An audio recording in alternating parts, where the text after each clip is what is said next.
Alors, Jean-Luc Gamba, donc j'ai 59 ans et moi je suis fabricant d'échiquiers de voyage à Carqueiranne. Alors en fait, c'est une demande un peu particulière d'une délégation de malvoyants qui est venue me rencontrer pendant une présentation de mes jeux classiques pour me demander si je pouvais innover pour eux, donc essayer d'apporter une amélioration sur leurs échiquiers. Donc à partir de là, on a réfléchi avec un collectif à qu'est-ce qu'on pouvait améliorer. On s'est aperçu le matériel n'avait jamais évolué. Et je parle en connaissance de cause, parce que moi j'ai appris il y a une paire d'années à jouer avec un grand-père aveugle. Et donc le matériel n'ayant pas évolué, on s'est dit qu'effectivement en 2023, peut-être qu'il était possible de faire mieux. Alors, tout à fait. En fait, une personne déficiente visuelle, malvoyante, c'est quelqu'un qui garde un petit peu de cécité, donc il va peut-être voir flou, voir étroit, donc on va vraiment adapter. Alors un matériel que j'ai amené ici à l'écran, qui va permettre en fait de jouer avec une lumière placée en dessous et lui permettre de faire remonter les contrastes de telle façon en fait qu'il puisse apercevoir les diagonales. Donc voilà, ça c'est ce qui vraiment permet au joueur de rattraper un petit peu son problème de handicap visuel. Alors qu'un joueur qui ne voit pas du tout, donc un aveugle, lui, il faut travailler sur la notion des touchés. Très très très important. Donc c'est vraiment deux modèles qui sont vraiment distincts. Alors au départ, donc ce projet qui est un projet d'initiative personnelle, donc moi je développe au Fab Lab de TVT Lisen cet échiquier donc pour les malvoyants.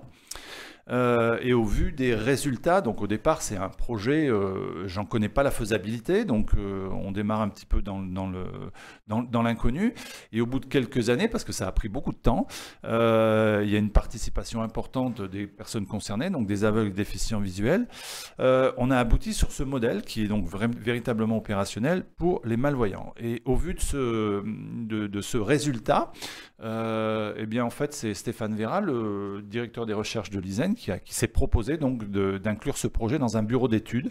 Donc aujourd'hui, l'école d'ingénieurs met en place un bureau d'études. Donc c'est quoi un bureau d'études? C'est des élèves de 5e année, dernière année, donc pratiquement des ingénieurs, qui vont consacrer leur projet d'études de l'année en cours sur le développement d'un projet. Donc là, il s'agit de développer un échiquier pour personnes aveugles, un échiquier qui facilite l'apprentissage. C'est-à-dire qu'une fois qu'on leur a donné les premières notions, il ne faut pas qu'ils se dégoûtent et donc qu'ils puissent avoir un accompagnement virtuel pour poursuivre l'apprentissage des échecs. Alors en fait, la commercialisation, elle est déjà réfléchie, on va dire, et l'objectif, c'est que ça profite aux gens qui en ont réellement besoin. Donc le principe, c'est de créer une association qui s'appellera Visio Chess, qui aura pour but de recevoir des partenariats de sponsors qui vont permettre de financer tout ou partie des jeux, puisque les jeux auront une certaine valeur, il y a forcément une partie technologique qui est importante dedans, donc permettre de financer ces jeux pour que les personnes en situation de handicap visuel puissent en bénéficier à moindre coût. En fait, pour moi, c'est très très important en fait, que ça reste estampillé tout le nez, parce que comme je l'ai dit, c'est un projet d'initiative personnelle au départ. J'ai pas souhaité avoir de subvention parce que je savais pas où ça allait nous mener, tout ça. Et ça a démarré crescendo, et grâce au Fab Lab de TVT et l'ISEN de Toulon, j'ai pu acquérir les éléments d'apprentissage pour travailler ces matériaux et de trouver un collectif qui me soutienne dans ce projet. Donc il y a vraiment un corps très très important au niveau de Toulon.